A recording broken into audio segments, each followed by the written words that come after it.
United Kingdom, the country that gave us Harry Potter, Paddington, and colonization, seems to be stuck in economic stagnation. All of this is happening while the country's leaders have been involved in what seems to be the longest running game of musical chairs. While they're busy playing the game, it's the common Joe who's the big loser. Average weekly earnings in 2023 were at the same level as they were in 2008.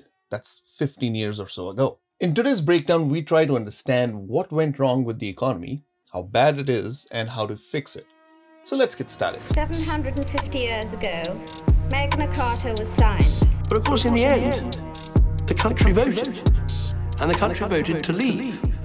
If I were to pick one country that has shaped our worlds today, it would be United Kingdom. The country is where the Industrial Revolution started and spread to the rest of the world. This Industrial Revolution transformed UK's economy from farming to one dominated by industry.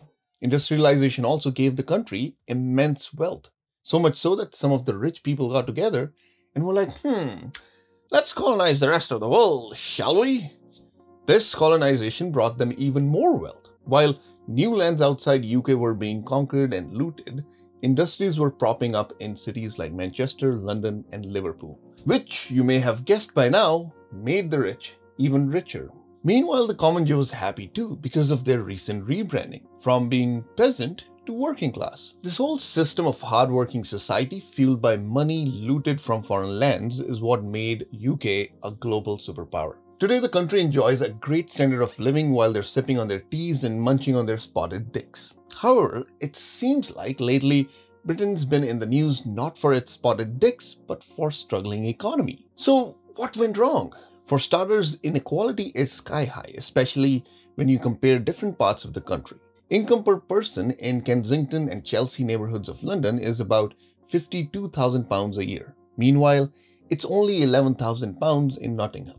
That is 4 times lower than London. All of this can mean only one thing. The politicians are not just playing musical chairs, but they're busy bumming the economy. And of course, when talking about stagnation in British economy, you have to keep in mind it is still Britain, once a superpower. The standard of living is way higher than a third world country. However, the stagnation is not something new. It has been persistent for about 15 years at this point, which is, of course, worrisome. Now, there are many reasons for this stagnation that the country is going through. But let's look at the 3 big ticket items. First one being low growth and high inequality. Now, UK's economy boasts major strength from world-class universities to creative industries. The United Kingdom is also the second largest exporter of services right after America. This emphasis on the service industry is what allowed UK to grow faster than any other developed nation through 1990s and up till mid-2000s. However, since 2008, the growth has been in relative decline, and the productivity gap with France and Germany and US has doubled to 18%. This lack of growth has translated into stagnant wages for people within the country. In the June of 2023, the wages were exactly where they were 15 years ago at the beginning of the global recession. Further making situations worse is the significant disparity between London and the rest of the country. When you look at the percentage change in income, you notice a big difference. Now, some regions experienced a little bit of growth and some experienced negative change in their incomes. But London is on its own in a different league. A similar trend can be noticed when you look at the income being made by the graduates of the country. The income being made has been on a steady decline in the rest of the country. Meanwhile, London has held steady, which is healthy and normal across the globe. Now, low growth and high inequality has left a typical household in Britain about 9% poorer than their French counterparts. Meanwhile, low-income families are about 27% poorer.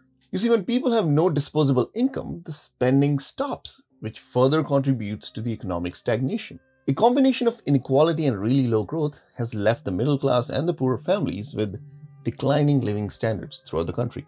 Now, issue number 2, that is the lack of economic and political stability. The boom in service industry allowed the country to grow through the 1990s all the way to 2008.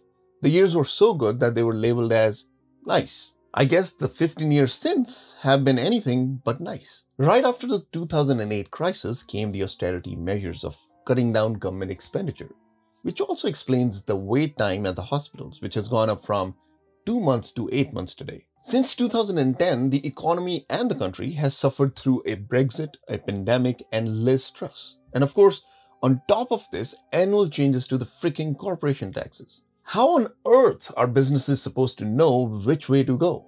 Not knowing what the future may look like, the businesses started underinvesting, which further means lower productivity, causing the flatlining of the economy and the wages earned. And finally, the third big issue, that is policy paralysis. Lately, UK's top office has been more comparable to the TV show The Office than the Prime Minister's office. When the Prime Ministers are changing so rapidly, any policy decision they make is simply to ensure that they can hold on to the power rather than serving the long-term interests of the country. A great example of that would be Brexit. You see, about 7 years ago, the referendum happened and people decided to leave EU, fair and square. And 7 years on, a clear trade policy with the EU is yet to emerge. The government's priority from day one should have been to secure EU market access for UK-based manufacturing firms. These firms, who are part of complex supply chains that are spread all over the European Union, can't survive without proper trade agreements and policies. They're left facing challenges and tough competition while they're trying to stay profitable. This policy paralysis is evident in other areas too.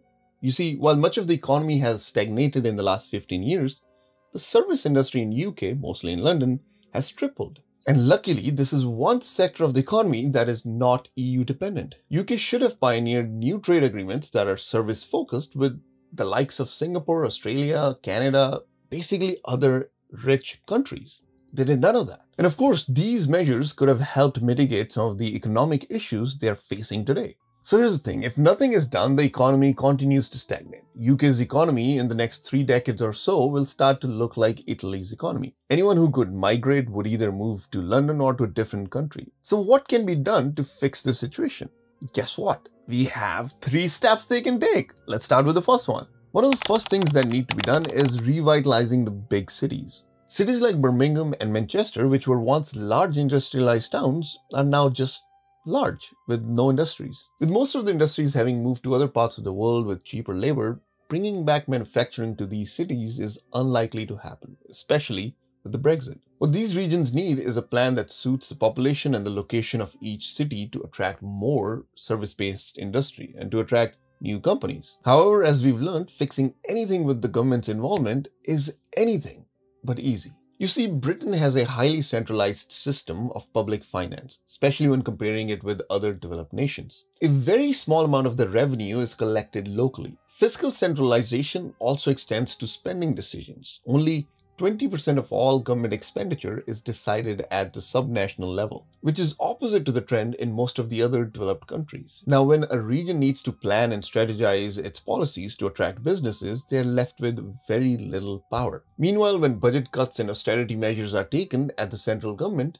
it's the poorest regions that suffer the most. So step 1 would be to decentralize and encourage growth in smaller cities. Let's move on to step 2.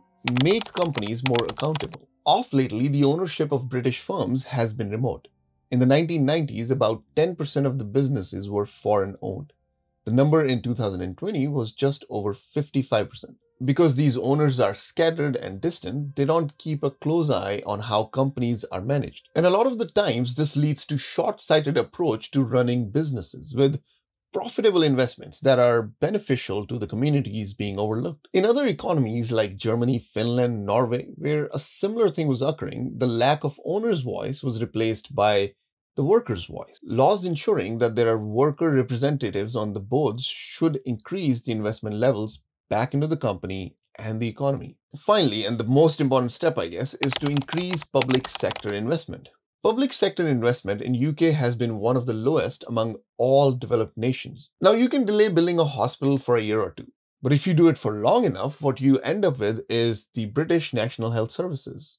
The NHS is in such bad shape that there are fewer beds per capita than any other developed nations, fewer MRI machines than all but 4 countries. It's not just the hospitals and the healthcare that are deteriorating. The road and transportation infrastructure is also falling apart. An average UK worker spends more time commuting than all but 2 of the OECD countries. The politicians have a strong incentive to cut investment and spending. It's just way easier to cancel a bridge construction than to lay off people or raise taxes. Furthermore, to make things even worse, the few investments that are approved are highly volatile. For every 6 British pounds that are approved, the government fails to spend a pound. This short-term mindset is based on the idea that government spending has to be managed like a day-to-day spending, like your house or something. While this approach completely ignores the long-term benefits to the people and the economy of the government spending. In Britain, public investment needs to raise up to 3% of the GDP, similar to other developed economies, at least for the next few decades, so that they can catch up. These are just a few of the steps that need to be taken.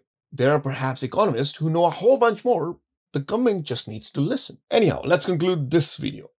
If Britain continues with its current economic policies, best case scenario, the economy will be as stagnant as my career. And worst case scenario, the economy may look like Biden falling down the stairs of Air Force One, just crashing down. Now, the politicians have ignored this issue for long enough as if it doesn't exist. But when you talk to the people, it's quite clear that it exists. 6 out of 10 Brits believe the country is heading in the wrong direction, while only 1 in 6 think it is on the right track. Britain's success doesn't imply becoming more like America, something a lot of the policymakers seem to be pushing for. Despite being considerably wealthier, the past decade in the US has highlighted the risks to a democracy from being unequal. There's nothing that is economically or democratically sustainable about UK's status quo that saw nearly 4 million people facing destitution in 2022.